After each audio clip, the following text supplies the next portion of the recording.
vamos começar? Então, hoje a gente vai estar falando sobre a figura da evicção.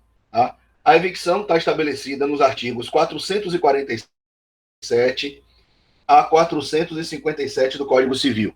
Tá? Vejam o que nós temos aqui. Segundo Carlos Alberto Gonçalves, evicção é a perda da coisa em virtude de uma sentença judicial que atribui a uma pessoa uma causa jurídica pré-existente ao contrato. Então veja o seguinte, veja como funciona essa definição, porque a de Carlos Alberto Gonçalves, ela está uma definição deficiente, vamos dizer assim, né? Incompleta, melhor dizendo. Porque, na verdade, a evicção é a perda que pode ser parcial ou total, né, de um bem por motivo de uma decisão judicial ou um ato administrativo, né, que se relacione a uma causa pré-existente ao contrato. Olhe como a coisa funciona aqui. A evicção não é uma coisa complicada, não. Eu tenho a figura do alienante, uma pessoa que vai fazer. Deixa eu melhorar aqui. Uma pessoa que vai fazer a venda de um determinado bem, vamos colocar aqui. A é a figura do alienante, certo? Ele vai vender para B um determinado bem. B aqui vai ser a figura do adquirente do bem. Só que, depois dessa alienação, dessa transferência de propriedade, uma terceira pessoa, que é C, o terceiro aqui, ele vai alegar e promover uma ação contra B, informando para o juiz, dizendo o seguinte: ô juiz, B está na posse de um bem que me pertence, tá certo? Eu tenho uma comprovação de que este bem que B está na mão dele, alegando que ele comprou da mão de A, esse bem é meu. Então B, no momento da sua defesa, ele vai denunciar a lide A para que A informe para o juiz o motivo de ter vendido para B um objeto que não pertencia a ele. Se lembrem do seguinte: quando a gente estudou lá, vocês estudaram lá em Direito Civil 1, negócio jurídico, quais são os pressupostos de validade que nós temos para o negócio jurídico? Capacidade do agente, o objeto tem que ser lícito, possível, determinado ou determinável, e a forma tem que estar prescrita ou não defesa em lei. Quando a gente fala, naquele momento lá, de objeto lícito, possível, determinado ou determinável, né, nós estamos analisando a possibilidade tanto jurídica quanto a possibilidade física do objeto. E uma das questões da possibilidade jurídica é justamente eu, alienante, a pessoa que vai fazer a transferência do patrimônio, ter o direito de disposição da coisa, tá certo? Porque, a priori, eu deva ser o proprietário do bem com o direito de disposição. Eu só posso vender um objeto de uma terceira pessoa se esta terceira pessoa tiver me autorizado a alienação. Então, veja, ele poderia estar, inclusive, de boa fé, pensando que ele era o proprietário desse bem. Né? Pensando que ele era o proprietário desse bem e que, portanto, ele vendeu esse objeto para B. Só que C diz: não, mas você vendeu uma coisa que não era sua. Só que B está na propriedade do bem agora. Então eu, C, o terceiro aqui, eu tenho que promover uma ação contra o adquirente. Né? Deixa eu abrir aqui o chat para ver as perguntas. Né? Eu vou entrar, C vai entrar com ação contra B. Tá certo? Então, veja que a gente tem alguns termos jurídicos, né? Que a figura do alienante, o evicto é essa pessoa daqui, evicto, e o terceiro é chamado de evictor, com R no final. Tá certo? Então, veja, o evictor, ele vai reivindicar o bem contra o evicto. E o evicto, por sua vez, em matéria de defesa, vai denunciar a lide A para que A justifique o motivo de ter vendido esse bem para ele. Tá certo? Essas são as partes da evicção. Não existe a evicção, ela não é uma ação. Não existe ação de evicção. A evicção é uma situação jurídica. Tá certo? Ou seja, quando você pergunta o que é evicção, a evicção é a perda da coisa. Porque o juiz, ele verificando que o terceiro, efetivamente, ele é o proprietário desse bem daqui, o juiz vai determinar para B que B entregue o objeto para C. Aí B não vai ficar no prejuízo, porque B, no momento em que ele sofre a evicção, ele vai pleitear a devolução daquilo que ele pagou contra A, porque A vendeu um objeto que não pertencia a ele, sem prejuízo de perdas e danos, se ficar efetivamente comprovado que A agiu de má fé no momento da alienação daquele bem. Vocês entenderam essa parte?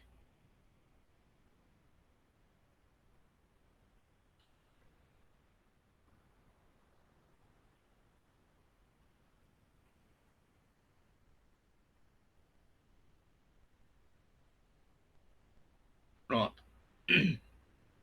Vou repetir para você aqui que não entendeu. Tá certo? Olhe bem. Vamos colocar aqui um exemplo de evicção para vocês. Tá? Uma pessoa X, existe uma compra e venda entre a pessoa X e a pessoa A e a pessoa B. A pessoa A e a pessoa B, uma compra e venda aqui estabelecida. Sendo que, posteriormente a esta compra e venda, né, aparece uma pessoa C dizendo que ela que ela é a proprietária do veículo que foi vendido de A para B, tá certo?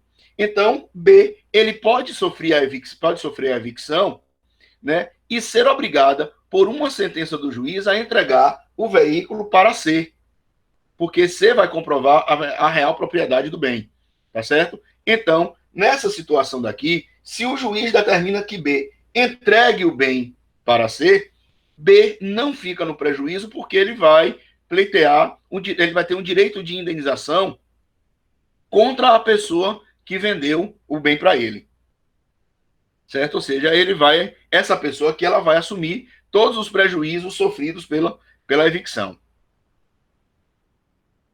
Entendeu agora?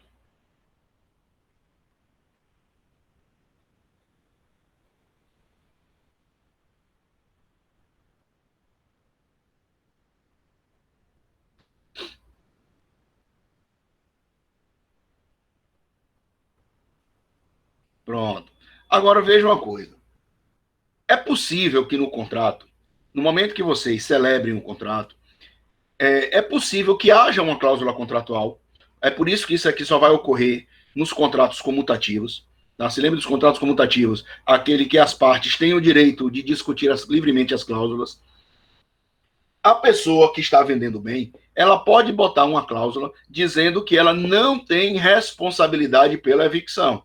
Então, se você, adquirente, assinou o contrato com esta cláusula de falta de responsabilidade ou de retirada de responsabilidade do alienante, você não poderá pedir a restituição do preço, porque ele não vai responder pela evicção, tá certo? Então você vai estar assumindo o risco de um negócio meio complicado, tá? Ou seja, salvo estipulação em contrário, o evicto B, né, a pessoa que adquiriu o bem, ele tem direito à restituição integral do preço que ele pagou, certo? Ou das parcelas que ele tem efetuado o pagamento, além de uma indenização pelos frutos que foi obrigado a restituir, indenização das despesas com os contratos e prejuízos relacionados com a evicção, certo? Indenização pelas custas processuais e de honorário de advogado que ele constituiu para se defender da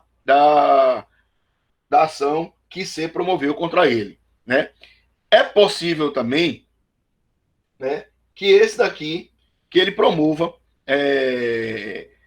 a possibilidade de incluir nos valores a serem recebidos um montante capaz de possibilitar o valor da compra e venda do imóvel. Vamos imaginar que esta alienação daqui tenha sido de um bem imóvel. Veja que a evicção ela pode ser aplicada tanto para bens móveis quanto para bens imóveis. Tá certo? Agora, se você tem um bem imóvel aqui e você perdeu esse imóvel, aqui por força da evicção, existem decisões jurisprudenciais, decisões do lado dos tribunais, de que, além de todas essas, além de todas essas possibilidades de restituição ou de indenização, você pode pleitear uma indenização suplementar para poder fazer frente à aquisição de um novo imóvel. Mas são decisões muito pontuais, tá? Vai depender de cada caso concreto. Tá beleza? Entenderam essa parte, gente?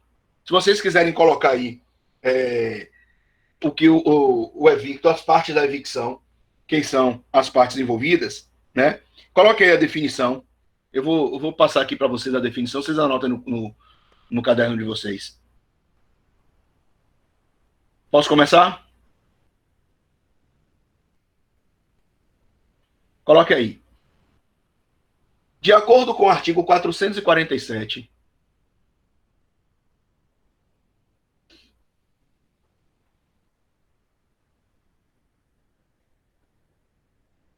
a evicção é a perda. A evicção é a perda, vírgula, parcial ou total, vírgula, parcial ou total,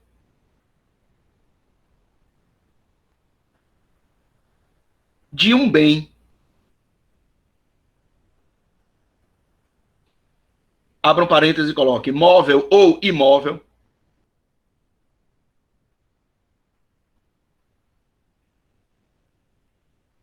fecha parêntese,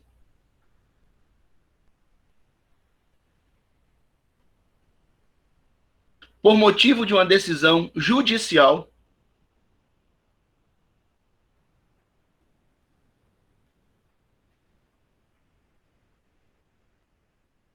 ou ato administrativo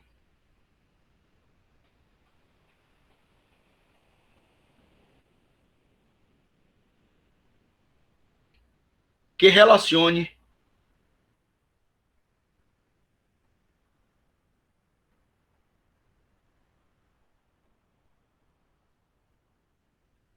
a uma causa pré-existente ao contrato.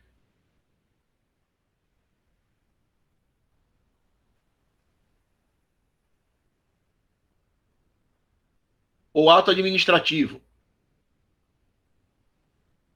que se relacione a uma causa pré-existente ao contrato.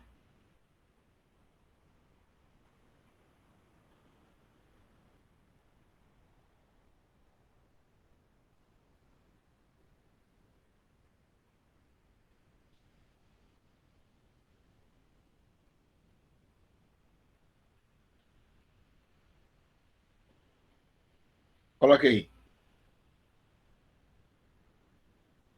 Esta perda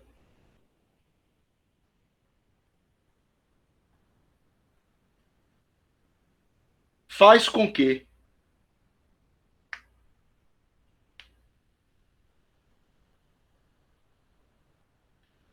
o adquirente do bem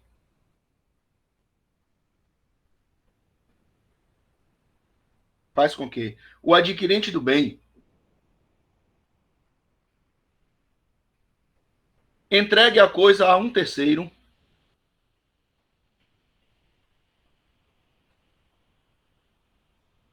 que comprove a causa preexistente.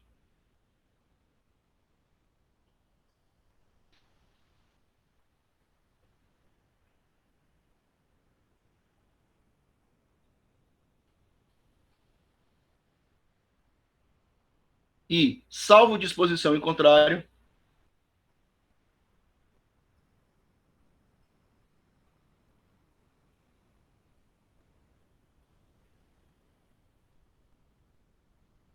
este adquirente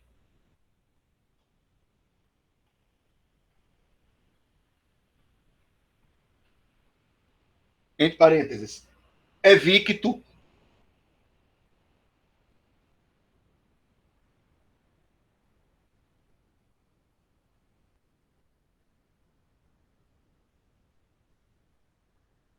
terá o direito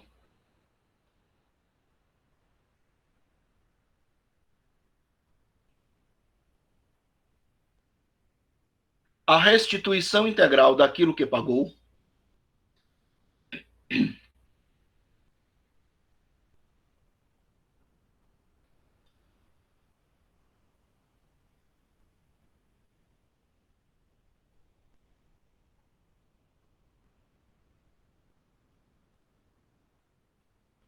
restituição daquilo que pagou, perdas e danos,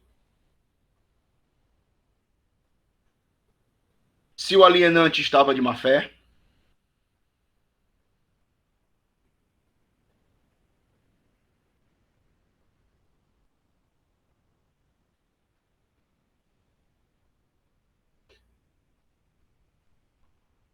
bem como indenização,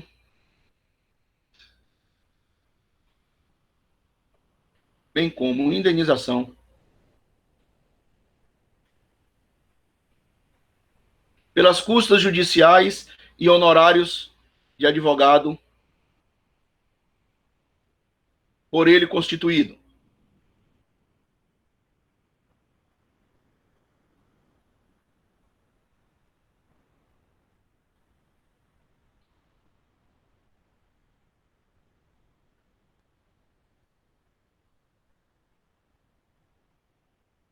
Coloquei uma observação.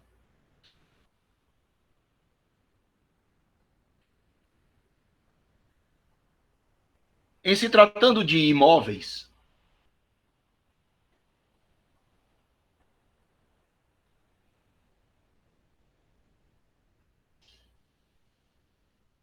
a jurisprudência tem considerado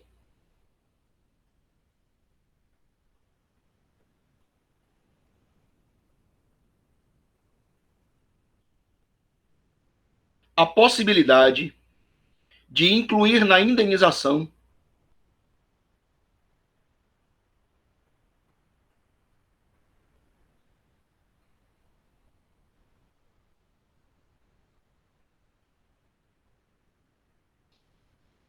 um montante capaz,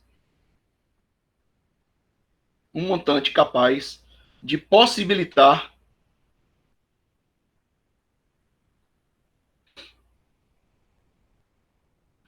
a compra de um imóvel equivalente.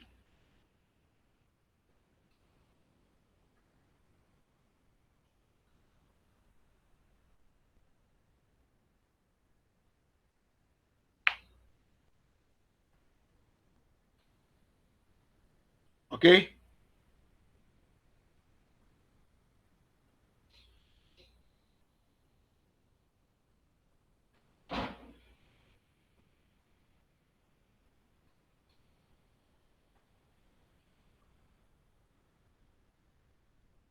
Beleza, gente?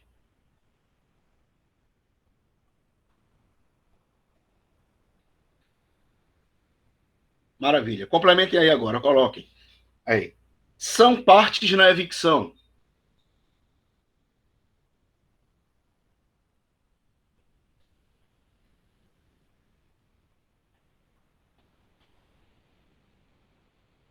o alienante,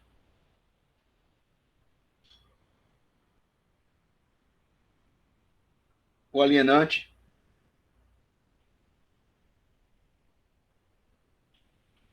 que vai responder pelos riscos da evicção,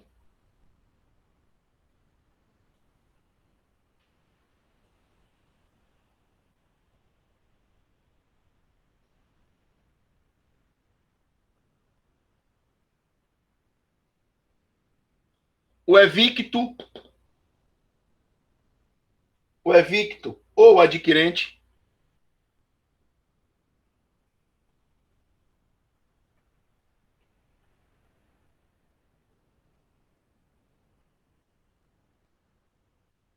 que é aquele que perderá o bem,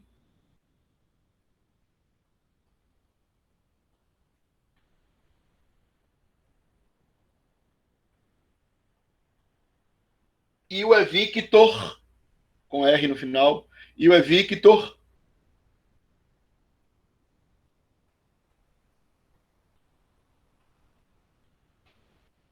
que é o terceiro que reivindica judicialmente o bem.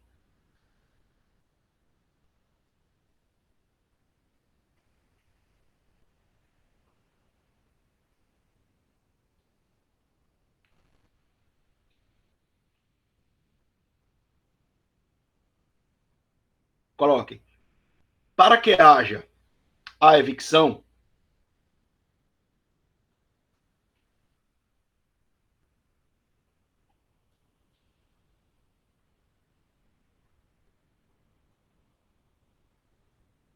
são necessários os seguintes requisitos.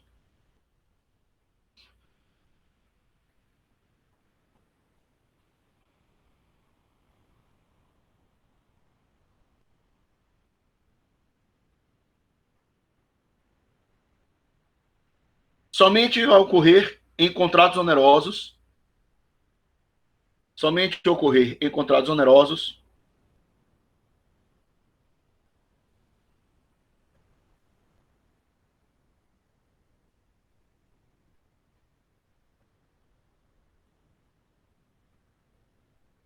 haverá a perda parcial ou total do bem,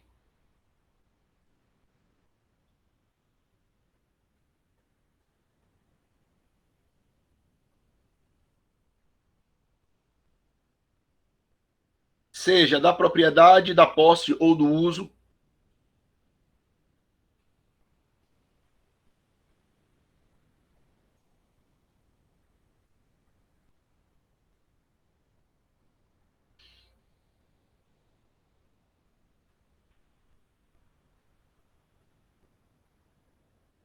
a ignorância do adquirente,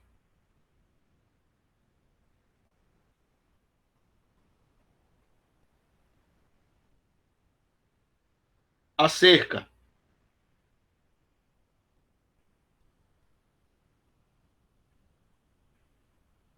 da origem do bem,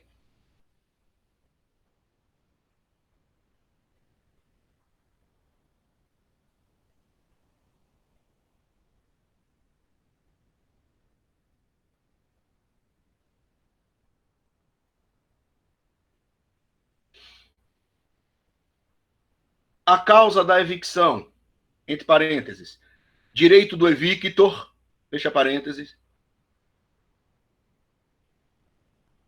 ser anterior ao contrato,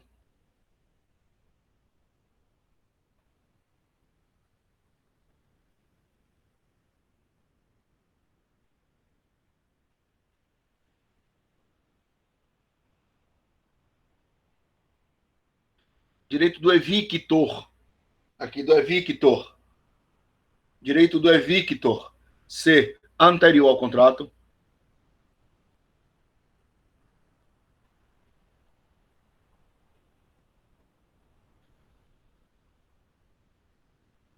o adquirente deve denunciar a lide, o alienante,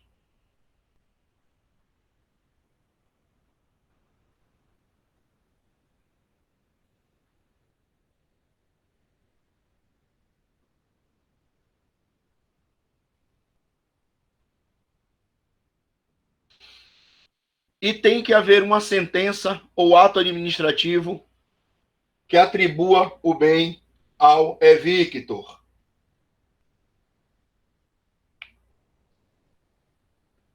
Denunciar, Rayana.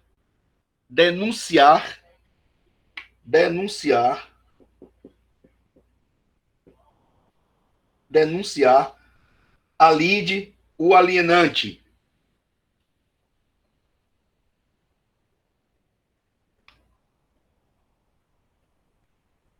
Denunciar a lide, o alienante,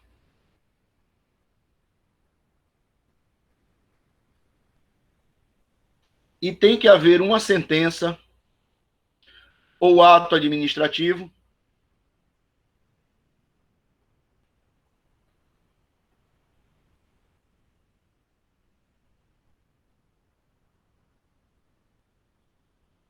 que atribua o bem ao evictor.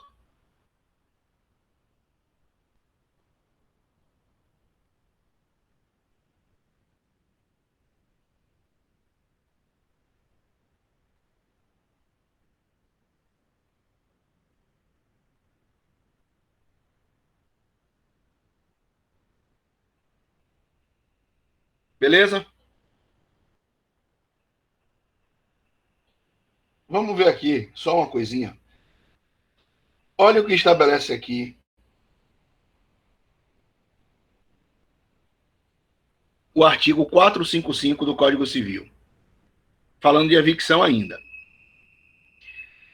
Se a evicção for parcial, mas de valor considerável, poderá o evicto, né? Poderá o evicto, o adquirente, optar entre a rescisão do contrato e a restituição da parte do preço correspondente ao desfalque sofrido, tá certo? Ou seja, a evicção ela não necessariamente vai ser a perda total do objeto, né? Pensando aqui num imóvel, por exemplo, num terreno, você pode sofrer uma evicção parcial ou de uma parte desse terreno, né?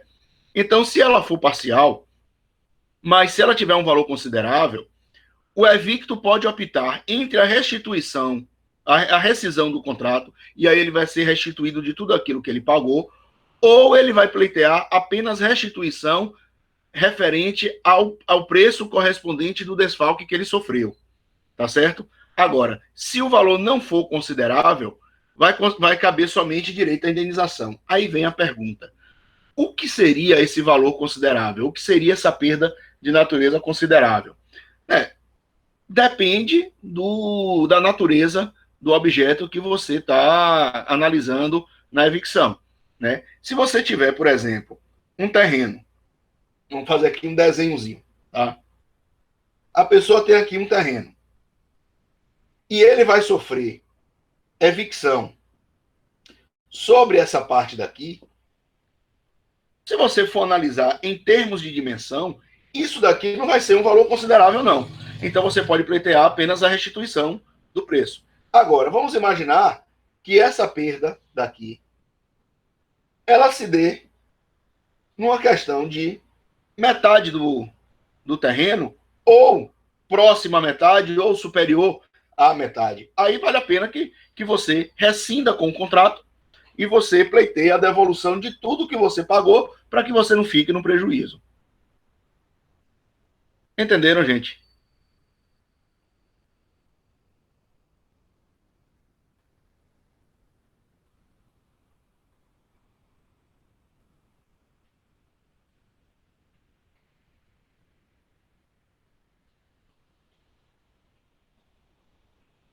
Evicção não é uma coisa complicada, não.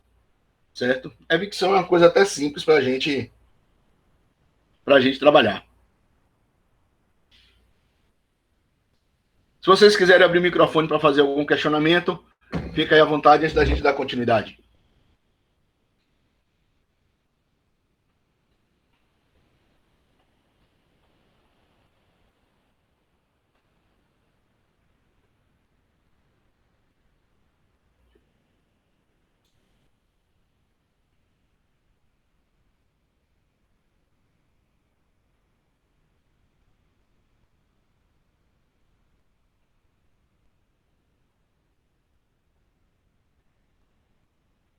Alguma dúvida, gente?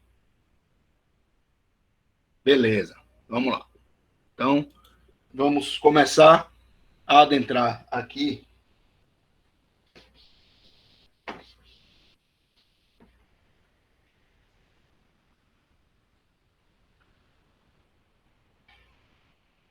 no nosso último assunto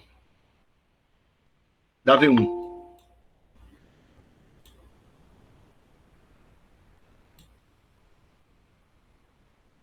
Um exemplo de quê? De evicção parcial?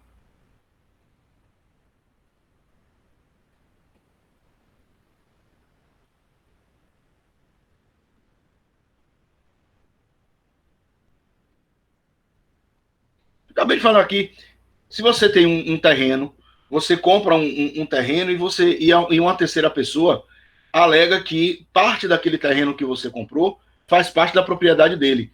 Então ele não vai pleitear o valor total, não vai pleitear a perda de todo o terreno. Ele vai pedir apenas em relação àquela parte que supostamente ou que comprovadamente foi invadida pela pessoa que lhe vendeu. Vamos aqui, ó. Eu tenho aqui dois terrenos, certo? Dois terrenos aqui. Terreno A e o terreno B. Você está querendo comprar o terreno B, tá certo? E uma pessoa vai lhe vender esse terreno B. Só que A pessoa, vamos colocar aqui nomes, tá? Tem João, que é dono do terreno A, e tem José, que é dono do terreno B. Antônio deseja comprar de José o terreno B. Só que antes de José vender para Antônio o terreno, José modifica, tá? Vamos colocar aqui a linha original. José modifica a cerca, colocando a cerca mais para cá, diminuindo o terreno de João. E José, quando vai vender para Antônio, ele vai vender com essa parte daqui também. Vai vender todo esse terreno e mais essa parte daqui. João, verificando que houve modificação da cerca, né, ou na demarcação da terra, João vai entrar contra Antônio, que agora comprou o terreno, a evicção, o direito de ter restituído para o seu terreno essa parte daqui que José invadiu antes de vender. Então aqui você vai ter uma perda parcial. Você não vai perder, não vai ter a perda total. Porque você vai continuar com o direito, Antônio vai continuar com o direito em relação ao terreno de B, desde que ele volte à situação original. Só que aí Antônio ele vai verificar se essa perda que ele vai sofrer aqui é de um valor considerável ou não. Se for um valor considerável, cabe a Antônio a dupla opção. Ou de restituir, de encerrar com o contrato e pleitear toda a indenização, ou ser indenizado apenas por essa parte daqui que ele perdeu. Beleza?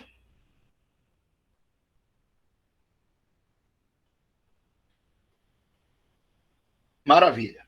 Então, vamos lá.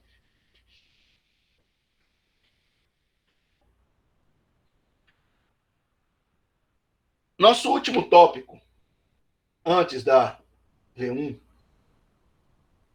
são as formas de extinção do contrato. Tá certo?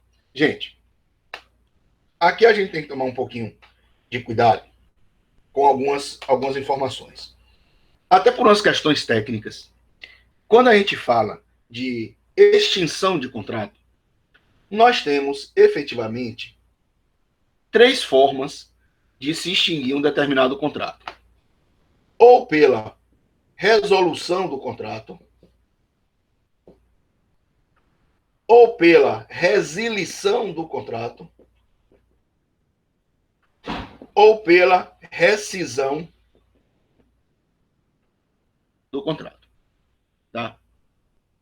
Isso aqui como regra geral, porque a gente nós vamos ter algumas peculiaridades aqui em relação a cada uma delas. Tá? Então veja, grosso modo falando, o que seria a resolução do contrato? A resolução do contrato seria uma das formas que nós temos, que a gente considera como forma normal de se extinguir o contrato, ou seja, quando o contrato atinge o seu objeto, o seu objetivo. Tá certo? Vamos colocar, eu prefiro até o objetivo. Quando se adquire, quando se alcança o seu objetivo. Tá? Então, o contrato ele se resolve por ele mesmo, porque você não tem mais o que discutir nada, uma vez que o contrato foi alcançado, tudo aquilo que foi pleiteado entre as partes contratantes. Tá certo? Mas existem algumas situações que a própria lei chama de forma de resolução do contrato, que é uma das hipóteses de anormalidade da extinção contratual. Né? Anormalidade que a gente vai trabalhar com elas daqui a pouco. Tá? Mas ainda, grosso modo falando, eu tenho uma possibilidade de resilir o contrato. A resilição do contrato vai ocorrer quando as duas partes, as partes contratantes, né? Vou colocar assim, as duas apenas, quando as partes contratantes, de comum acordo, desejam extinguir com o contrato. Tá certo? Então, a gente vai resilir o contrato, nós não vamos rescindir, nós vamos fazer a resilição quando ambas as partes desejam extinguir com o contrato. E a rescisão vai ocorrer quando apenas uma das partes deseja extinguir o contrato e força a outra, certo? Judicial ou administrativamente, a depender da circunstância, né, para acabar com aquele contrato. Tá? Via de regra, o que é que nós temos? quando as partes desejam rescindir o contrato, nós temos a resilição, nós temos como figura a figura do distrato, que seria o oposto do contrato. E a gente vai trabalhar com ele daqui a pouquinho. Entenderam essa parte aqui inicial? Beleza? Ótimo. Então, veja. Toda pessoa que faz um contrato, até por força aqueles princípios do Pacta Sunt Servanda, o princípio da função social dos contratos, como a gente já estudou aqui nas nossas primeiras aulas. O pensamento natural é que você alcance o objetivo do contrato. Eu não vou fazer um contrato com a intenção de romper o contrato no meio do seu curso. Tá? Senão eu já estaria agindo desde o início através de uma má-fé. Certo? Má-fé é essa que pode ser considerada a má-fé subjetiva, ou está infringindo o princípio da boa-fé subjetiva dos contratos e tudo mais. Tá? Então, é natural, é normal que você, em todo contrato que você faça, que você venha a alcançar aquele contrato, que ele alcance o seu objetivo final. Né? Seja porque você quer uma prestação de serviço, seja porque você quer aumentar o seu patrimônio, né? Qualquer que seja o motivo que você fez o contrato, né? Qualquer que seja o motivo que você fez o contrato, você está buscando alcançar aquele objetivo. Então, essa é a forma normal, natural, de se extinguir o contrato, né? Ou seja, quando existe o cumprimento do objetivo. Agora, se lembrem, quando vocês estudaram direito das obrigações, o momento da execução da obrigação, nós temos, quando a gente vai falando aqui de obrigações, tá? Porque a gente viu que o contrato vai ser exteriorização das obrigações. O momento da execução da obrigação, ela pode se dar de forma instantânea, de modo diferido ou de modo sucessivo. O que seria a execução instantânea? A execução instantânea é quando você, no momento que você implementa a obrigação ou o contrato, né, você acaba com ele quase que automaticamente. Por exemplo, eu quero fazer uma compra e venda à vista. No momento que eu faço a compra e venda à vista de um veículo na mão de vocês, eu tenho um contrato de compra e venda, mas a execução daquele contrato ele vai ser instantâneo. Veja que ele se resolve porque atingiu o objetivo. Qual é o objetivo? Eu pagar o dinheiro e receber o bem para aumentar o meu patrimônio. Então, é uma forma natural de se extinguir com a obrigação, no momento instantâneo dela. Mas eu posso ter um momento diferido, ou seja, um momento diferente do cumprimento da obrigação. Vamos imaginar, eu compro esse carro hoje na mão de vocês. Vocês até me entregam o veículo hoje, mas eu dei um cheque pré-datado para vocês daqui a 30 dias. Então, a minha obrigação, ela somente será cumprida daqui a 30 dias, quando houver a compensação do cheque pré-datado. Mas, quando houver a compensação, o contrato é resolvido porque atingiu o objetivo. Eu já estou na posse dos bens, do bem, na propriedade do bem, e vocês agora já estão na posse do dinheiro que foi pago. Ou então, eu pego a mesma compra e venda de um veículo, só que eu faço um parcelamento. Então, eu tenho um contrato de trato sucessivo e a execução dessa obrigação ela também será de trato sucessivo. De forma parcelada, eu vou estar pagando aquele veículo, aquele determinado bem, e ao final da última parcela, desde que eu tenha quitado as anteriores, né, o meu contrato também vai se resolver porque se atingiu o objetivo. Qual é o objetivo? Eu tenho o carro, sou totalmente o proprietário, sou proprietário pleno do objeto, e vocês receberam aquele dinheiro que vocês aceitaram lá no início que fosse pago de forma parcelada. Tá certo?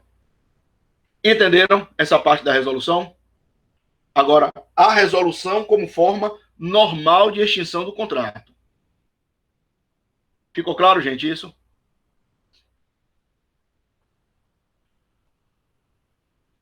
Beleza. Agora, eu tenho as formas consideradas anormais, as formas anormais de se extinguir o contrato. Por que a gente considera como forma anormal?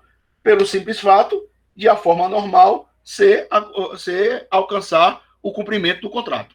Tá certo? Então, veja, quando a gente fala de forma anormal,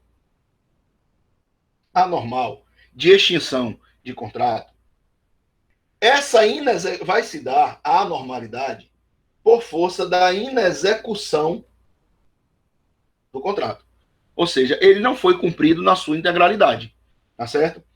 E essa inexecução daqui, ela pode ocorrer através de fatos que sejam anteriores à realização do contrato, podem ser formas concomitantes, ou seja, causas que surgiram no momento em que estávamos fazendo o contrato, ou ainda através de situações supervenientes ao contrato, ou seja, posteriores ao contrato, né? Concomitantes ou contemporâneas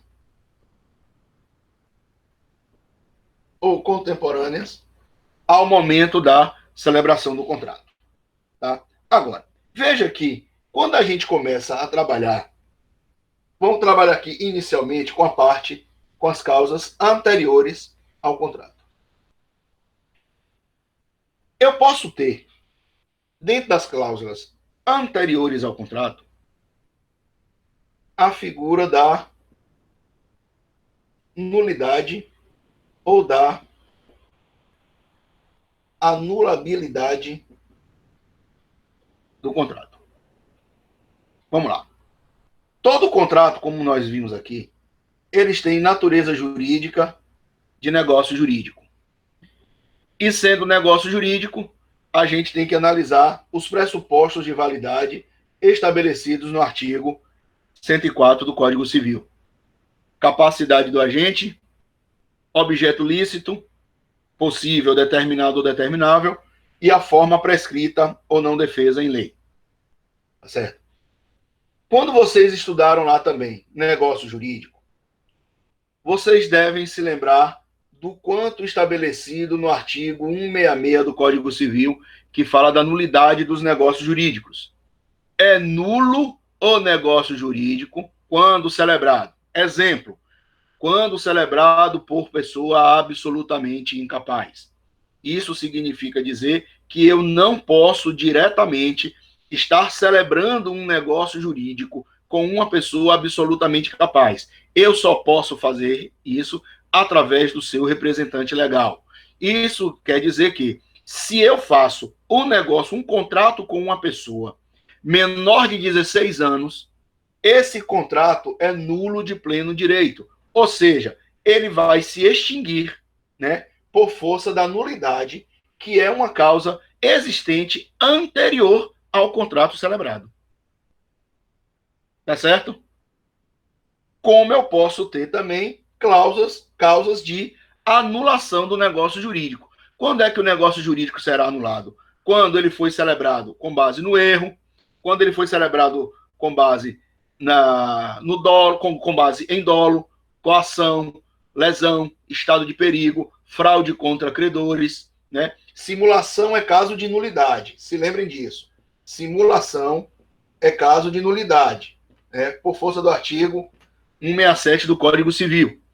Então, quando a gente começa a trabalhar, veja que a anulabilidade, ela serve também tanto para uma causa anterior, no exemplo da fraude contra credores, como ela pode ser também de uma forma contemporânea, porque no momento em que eu estou celebrando o contrato, vamos imaginar que eu esteja sendo coagido a assinar o contrato. É um negócio jurídico anulável, e no momento que eu estou celebrando o contrato, eu estou sendo violado na minha vontade. Então, a anulabilidade, se for analisada como fraude contra credores, ela pode ser considerada como uma causa anterior, e aí vai gerar a inexecução do contrato, né?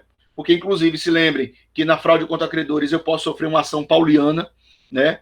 Onde ficará comprovado que a pessoa que me fez aquela alienação fez com a intenção deliberada de prejudicar os seus credores. como a anulabilidade pode ser considerada também como uma causa contemporânea, concomitante ao momento da celebração do contrato. Se eu errei, se eu fui ignorante na hora que eu estava realizando o contrato, se a pessoa me induziu a fazer o contrato, o dolo, se a pessoa me obrigou a fazer o contrato, né, coação, se eu assinei um contrato, realizei um contrato com base na lesão de direito, quando existe a desproporção do que eu estou pagando para aquilo que eu estou recebendo, ou se eu assinei um contrato, eu fiz um contrato com vocês em estado de perigo, quando eu estava tentando me salvar ou salvar alguém da minha família de um grave dano que fosse conhecido da outra parte. Tá certo? Entenderam essa parte aqui agora? Das cláusulas anteriores?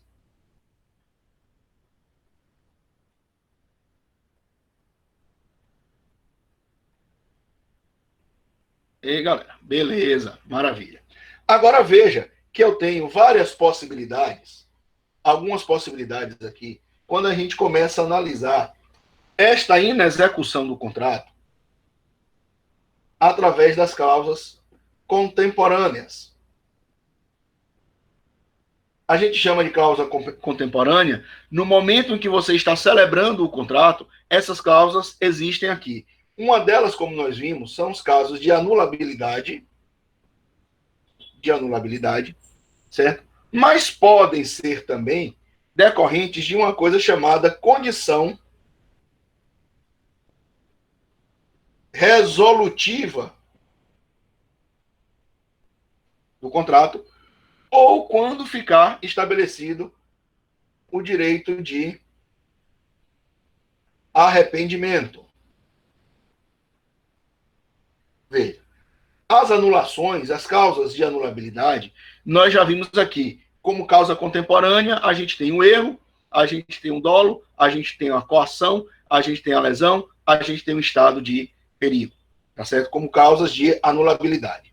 Mas eu posso verificar também que no momento em que eu estou celebrando o contrato, eu esteja criando uma condição, e esta condição não vai ser uma condição suspensiva, vai ser uma condição resolutiva. Se lembre quando a gente estudou lá em Civil 1 as questões da modalidade dos negócios jurídicos, condição. A condição pode ser suspensiva, aquela que deixa em suspenso o direito até que haja a implementação da condição, ou a condição pode ser resolutiva, quando ela vai extinguir com a obrigação no momento em que houver um implemento daquela condição pré-estabelecida. Conceito de condição: todo evento futuro e incerto, certo? Que pode vir a acontecer. E caso haja um implemento, você vai verificar a consequência em relação ao contrato. Ou se vai haver a aquisição de direito, se a condição foi suspensiva, ou vai haver a extinção do direito se a condição for resolutiva. Né? E essa condição resolutiva, ela pode ser verificada judicialmente, né, quando que permite a parte lesada requerer a rescisão do contrato. Né? Então, na cláusula resolutiva, né, eu posso discutir judicialmente a extinção através de rescisão contratual, porque aquela condição que foi estabelecida, ela foi implementada e com o implemento dessa condição, ela está fazendo com que o meu contrato ele não tenha mais validade jurídica. Veja que quando nós falamos aqui de princípio dos contratos, quando nós analisamos o princípio do pacta sunt servanda, né, a força obrigatória dos contratos, eu disse para vocês naquele momento que o contraponto para o princípio do pacta sunt servanda seria aquela cláusula resolutiva tácita, a cláusula rebus sic stantibus. Se lembram dela? Ou seja, voltem as coisas a serem a sua origem. Então, essa cláusula rebus sic stantibus é considerada como cláusula resolutiva tácita de todo e qualquer contrato, porque se houver alteração nas condições estabelecidas pelo contrato, eu posso pedir a sua revisão, e a sua revisão, ela pode fazer com que o meu contrato ele seja extinto por conta dessa condição resolutiva, por conta deste implemento de um evento futuro incerto que me causou a possibilidade de rescindir com o contrato. tá certo?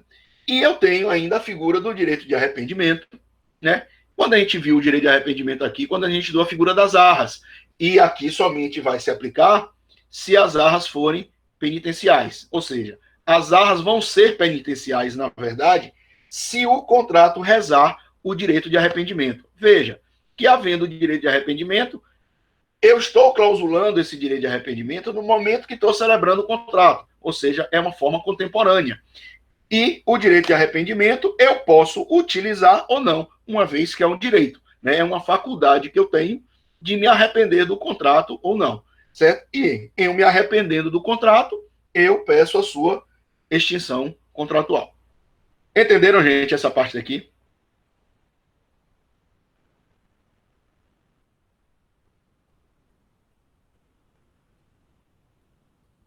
Maravilha. Que bom. E agora a gente tem as situações de extinção de contrato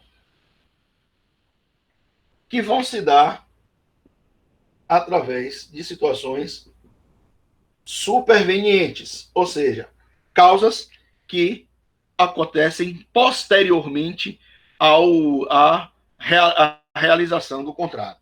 Então, quando a gente fala de causas supervenientes, veja que aí nós temos ainda algumas situações, e vou chamar a atenção aqui novamente.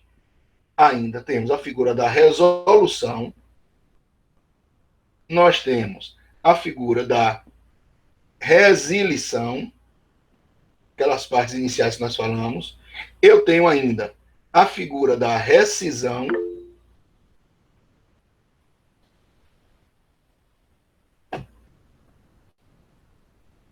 Condição resolutiva. A condição resolutiva, Rayana, ela, quando a condição resolutiva é quando um evento futuro e incerto ocorre, né, aquilo que já tenha sido previsto pelas partes, né, mas que essa situação venha a acontecer, e aí ela vai extinguir o direito que foi estabelecido. Vamos imaginar aqui um exemplo para vocês. Vamos imaginar que eu receba, que você, Rayana, me informe que você vai se mudar de Salvador dentro de 4 a 6 meses, tá certo? Que você recebeu uma proposta de trabalho para lá para o Rio de Janeiro, sei lá, qualquer que seja, e entre 4 a 6 meses, né, você vai se mudar. Só que por conta disso você vira para mim e diz: "Ô, Michel, durante esse tempo, até eu me mudar, você pode me emprestar o seu veículo para eu poder ficar rodando pela cidade para resolver as minhas coisas? Se eu tiver disponibilidade, eu vou tomar aqui a chave do carro e você fica utilizando o meu carro enquanto você estiver residente e domiciliado aqui em Salvador.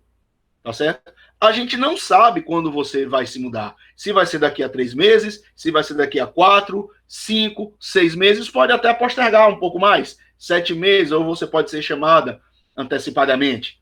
Tá? Mas a gente sabe que você vai. Quando você vai, a gente não sabe. Mas que você vai, você vai. E aí eu digo: tudo bem. Então você fica na utilização do meu carro até o momento que você for embora para o Rio de Janeiro. Veja que você já está estabelecida o direito de utilização do meu veículo. E no momento que você for chamada para ir para o Rio de Janeiro, qualquer que seja a data, o seu direito de utilizar o carro se acaba. Ele vai se extinguir. Ou seja, o direito de você utilizar o meu carro se resolve porque foi implementada a condição, porque seria um evento futuro e incerto e a gente não sabia apenas quando ele ia acontecer. A gente sabia que ia acontecer, mas não sabíamos quando iria acontecer. Entendeu?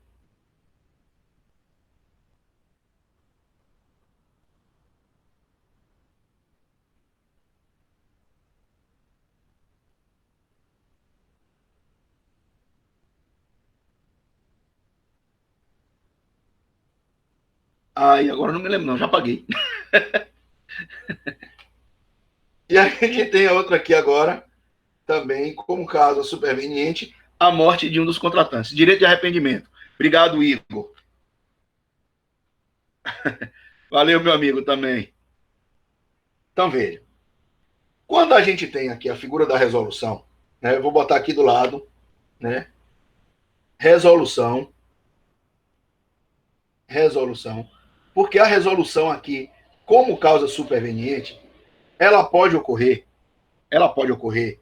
por três situações que o código ele trabalha, né? A figura do inadimplemento voluntário, por inadimplemento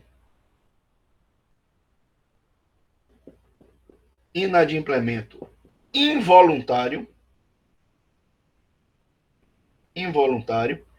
e a resolução por onerosidade excessiva. Tá? Veja como é que funciona essa situação daqui. A resolução por inadimplemento voluntário, ele vai ocorrer por culpa de uma das partes. Veja, a gente celebra o contrato e depois do contrato celebrado, andando de forma normal, eu, de livre e espontânea vontade, decido não cumprir mais com o contrato. Tá certo? Veja que eu não estou forçando vocês a rescindir o contrato, mas a minha conduta de inadimplente está ocorrendo porque eu, de livre e espontânea vontade, eu voluntariamente estou descumprindo com o contrato. Eu deixo de efetuar o pagamento. Vamos imaginar um contrato onde você tem um pagamento de trato sucessivo, né? Eu deixo de pagar as parcelas. Ou numa prestação de serviços, se vocês, ao tentarem realizar, no momento de realizar o contrato, vocês descumprem parcialmente a forma a forma de, tá me fugindo a palavra agora, de cumprimento, a forma de cumprimento da prestação de serviço. Então vocês voluntariamente estão inadimplindo com o contrato, que isso pode gerar a sua resolução, né? Porque as consequências previstas, veja que a gente pode estar trabalhando com a exceção do contrato não cumprido, né? Eu posso arguir que eu estou descumprindo com a minha parte depois, porque você descumpriu anteriormente com a sua, e aí isso pode gerar a extinção do contrato, né? Como pode ocorrer o inadimplemento pelo não cumprimento da obrigação, pelo não pagamento dela, e isso ocorreu porque apenas uma das partes deixou de cumprir com a sua obrigação, e isso pode vir a gerar obrigação para a parte inadimplente do pagamento das perdas e danos com base nos artigos 476 e 477 do Código Civil. Vamos aqui a eles. Veja. Artigo 476. A exceção do contrato não cumprido. Nos contratos bilaterais, nenhum dos contratantes, antes de cumprida sua obrigação, pode exigir o implemento da do outro. 477. Se, depois de concluído o contrato, sobrevier a uma das partes contratantes diminuição do seu patrimônio, capaz de comprometer ou tornar duvidosa a prestação pela qual se obrigou, pode a outra recusar-se a prestação que lhe incumbe, até que aquela satisfaça ou lhe complete o que lhe compete, ou dê garantia bastante para satisfazê-la, né? E isso, combinado com o artigo 409 do Código Civil, pode gerar ao inadimplente, né, o pagamento de uma multa ou das perdas e danos que tenham sido já clausuladas no contrato no momento da sua realização. Tá certo? Então, esse aqui é o inadimplemento voluntário, pelo qual uma das partes, ela deixa de cumprir com a sua obrigação no contrato. E isso pode fazer com que o contrato ele se resolva por conta dessa circunstância, né? Mas eu posso ter também uma resolução por inadimplemento involuntário do contrato. Isso significa que o contrato ele não vai ser realizado, ele não vai ter o seu cumprimento feito por motivos de força maior ou de caso fortuito. Então, veja, eu quero cumprir com o contrato. Vocês me contrataram e eu desejo cumprir o contrato. Só que depois do contrato celebrado, ocorrem motivos de força maior ou de caso fortuito. E essa situação vai me fazer com que eu tenha impossibilidade de cumprir com aquilo que ficou estabelecido no contrato. Então, a gente pode entender que o contrato ele vai se resolver por conta desse inadimplemento involuntário, ou seja, ele não surgiu por vontade da parte no descumprimento. Tá certo? E o nosso Código Civil, ele trabalha ainda com a figura da onerosidade excessiva que é a resolução estabelecida nos artigos 478 a 480. Veja que ele coloca isso como forma de resolução superveniente à realização do contrato. Né? Deixa eu apagar aqui, que ficou 480, ficou bem mal assombrado. Né? 480. Olha o que diz aqui esses artigos. 478. Nos contratos de execução continuada ou diferida, se a prestação de uma das partes se tornar excessivamente onerosa, com extrema vantagem para a outra, em virtude de acontecimentos extraordinários e imprevisíveis, poderá o devedor pedir a resolução do contrato. Os efeitos da sentença que a decretar retroagirão à data da citação. 479. A resolução do contrato poderá ser evitada oferecendo-se o réu a modificar equitativamente as condições do contrato. E o 480, se no contrato as obrigações couberem a apenas uma das partes, poderá ela pleitear que a sua prestação seja reduzida ou alterado o modo de executá-la a fim de evitar a onerosidade excessiva. Então veja aqui, gente. O próprio Código Civil, ele traz a possibilidade de você resolver o contrato por uma situação de onerosidade excessiva, porque um fato extraordinário e imprevisível aconteceu com uma das partes contratantes e isso está trazendo extrema vantagem para o outro. Ah, Michel, mas aí é inadimplemento involuntário. Não, não é inadimplemento involuntário.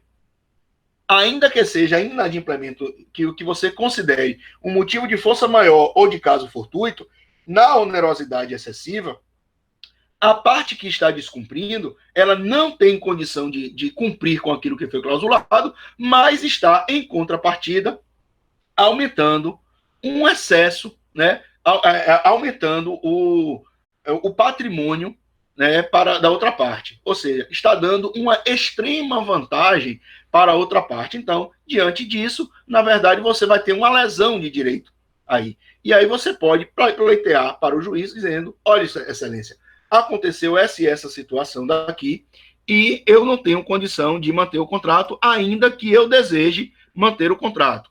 Ou seja, vou entrar com uma revisional contratual, né? Uma revisão do contrato, porque não é interessante para nenhuma das partes extinguir com o contrato, né? Por conta daqueles vários princípios que nós já falamos desde o início das aulas, né? Princípio da função social do contrato, princípio da boa-fé, princípio do pacta sunt servanda, tudo isso. Então, é interessante que a gente cumpra o contrato. Então, se aparecer qualquer uma dessas hipóteses aqui de onerosidade excessiva, o próprio código, ele diz, olha, para se evitar a extinção do contrato, vamos fazer uma situação aqui, vamos adequar, vamos organizar as ideias aqui, né? E você, réu, que estava tendo um benefício muito grande, vamos simplesmente adequar e a pessoa continua com a possibilidade de cumprir o contrato e você apenas vai adequar a situação para que você também não tenha prejuízo. Tá beleza? Entenderam essa parte?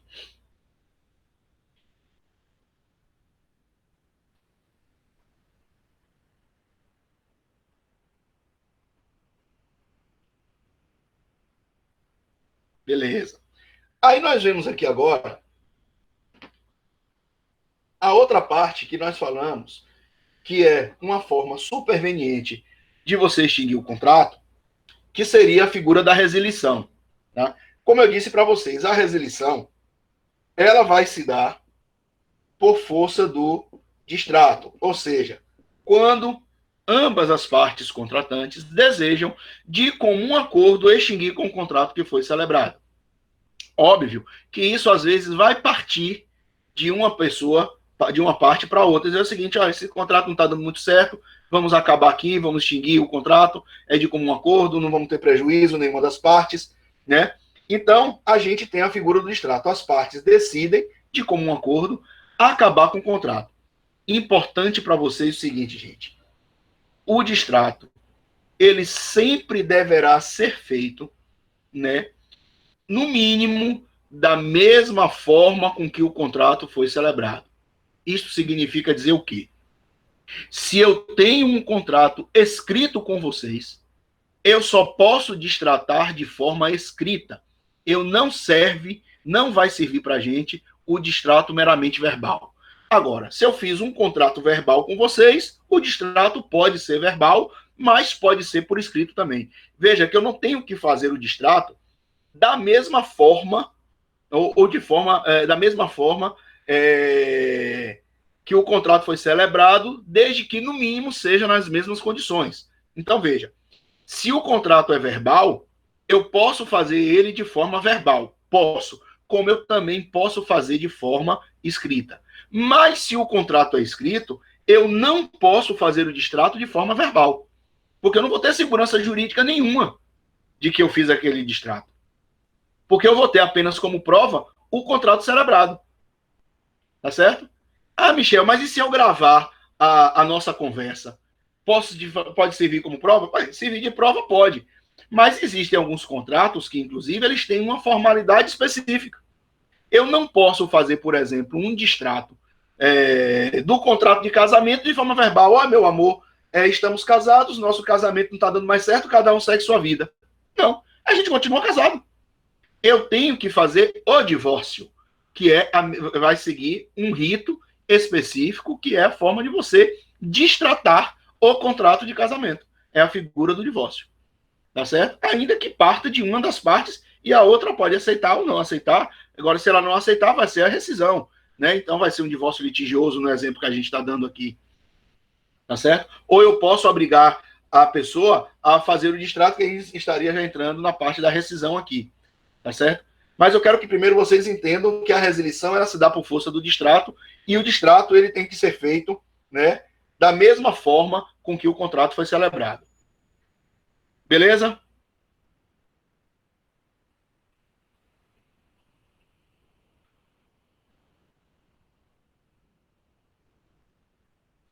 Maravilha. Agora, como forma de rescisão, foi o que eu disse aqui para vocês.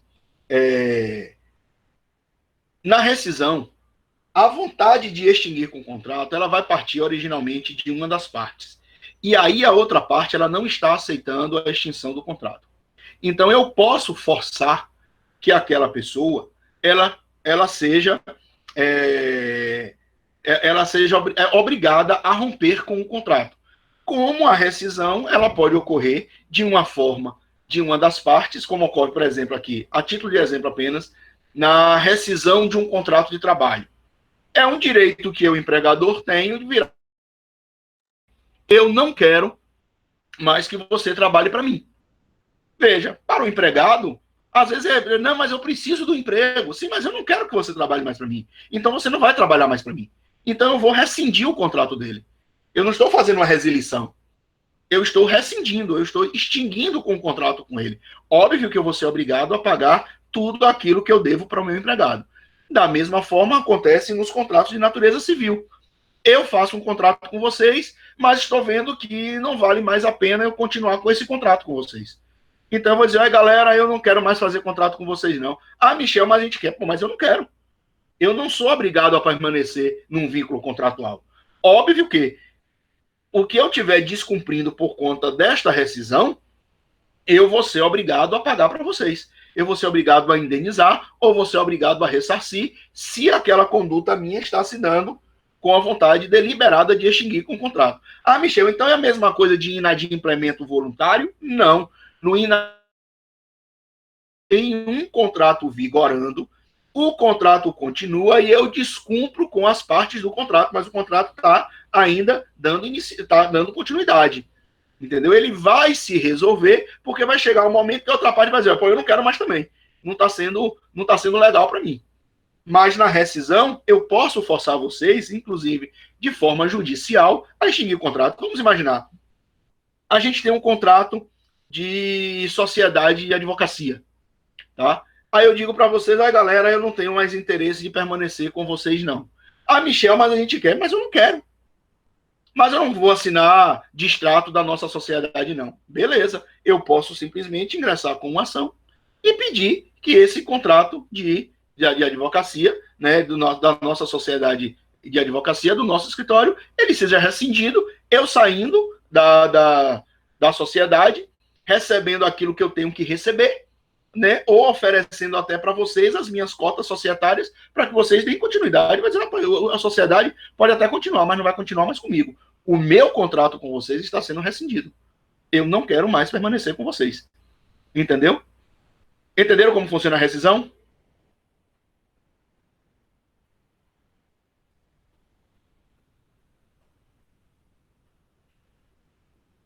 Beleza. E aí, a nossa última situação que a gente tem como forma anormal e superveniente é a figura da morte. Veja, a morte dissolve tudo. É assim que a gente diz, né, nos jargões jurídicos, né? A morte dissolve tudo. Inclusive, a título de curiosidade, é aquilo que está no braço de Isidoro, tá? Ele colocou aquilo tatuado no braço dele. Pode perguntar a ele, tá? Veja lá, veja lá. Tá certo? Então a morte dissolve tudo. Né? Só que a gente tem que analisar, inclusive, se algumas obrigações decorrentes do contrato celebrado, elas não se transferem causa mortes. Quando a gente fala aqui que a morte ela extingue o contrato, é quando a morte de uma das partes contratantes, né, desde que o contrato seja de natureza personalíssima, né, não vai permitir, ou seja, não permite a execução pelos sucessores do falecido, então o contrato vai se resolver. Então, veja, vamos imaginar que vocês tenham me contratado como advogado, eu tenho um escritório, somente eu. Eu sou advogado individual. No meu escritório só tem eu. Vocês me contratam. Com a morte de vocês ou com a minha morte, né, o contrato de honorário e o contrato e a procuração, o que é o contrato de mandato procuratório, ela vai se extinguir porque aquela obrigação era meramente de natureza personalíssima. Somente seria eu a pessoa que poderia cumprir com a obrigação. Agora, veja que o nosso contrato pode rezar que eu, sendo advogado, e vocês, meus clientes, eu posso chegar e dizer que a ação promovida em caso de morte do meu cliente, a obrigação permanece para os seus sucessores. Se vocês vierem a ganhar a causa, mesmo que vocês tenham falecido, eu vou continuar ainda no meu direito de receber os meus honorários. Entenderam? Então, a morte ela só vai dissolver a obrigação ou o contrato se o contrato for de natureza personalíssima. Beleza, gente? Entenderam como funciona?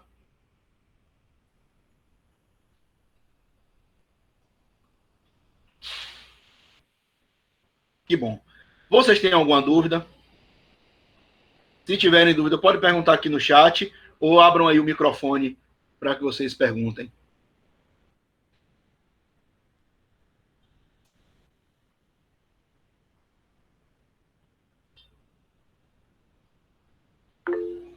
Beleza. Então, galera, veja o seguinte. Esse aqui era o último assunto. Testamento tem... Deixa eu ver aqui. A pergunta aqui. Testamento tem natureza personalíssima? Só uma dúvida. Olhe bem, Rayana. Se você estiver falando de legado, sim. Mas eu posso estar estabelecendo um testamento, porque testamento é a vontade do morto. Entendeu? Então, a depender da situação que eu posso colocar a transferência de patrimônio de forma personalíssima ou não. Eu posso criar, inclusive, a figura da substituição testamentária. Mas isso é mais uma questão lá de direito das sucessões, valeu? Mas pode ter natureza personalíssima, sim. Pode ter. Ok? Então, galera, veja. Se quando nós tivermos a nossa V1, a nossa V1 só vai até o assunto de hoje, extinção dos contratos. Tá certo? Mas na próxima aula, como a gente ainda vai estar em isolamento aqui, a gente vai passar para vocês, a gente vai já começar a trabalhar com o assunto da segunda unidade, que vai ser o contrato de compra e venda. Combinado? A extinção contratual, Patrícia, peraí. Aí você tem vários artigos. Você tem a partir do artigo 472. Tá certo? A partir do 472.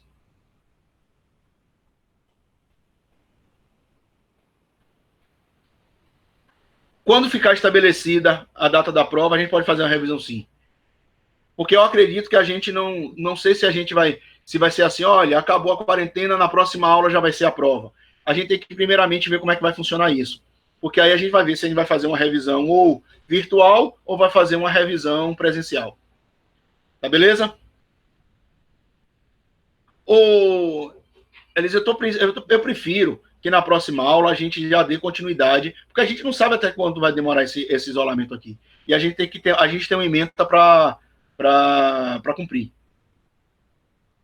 Tá certo?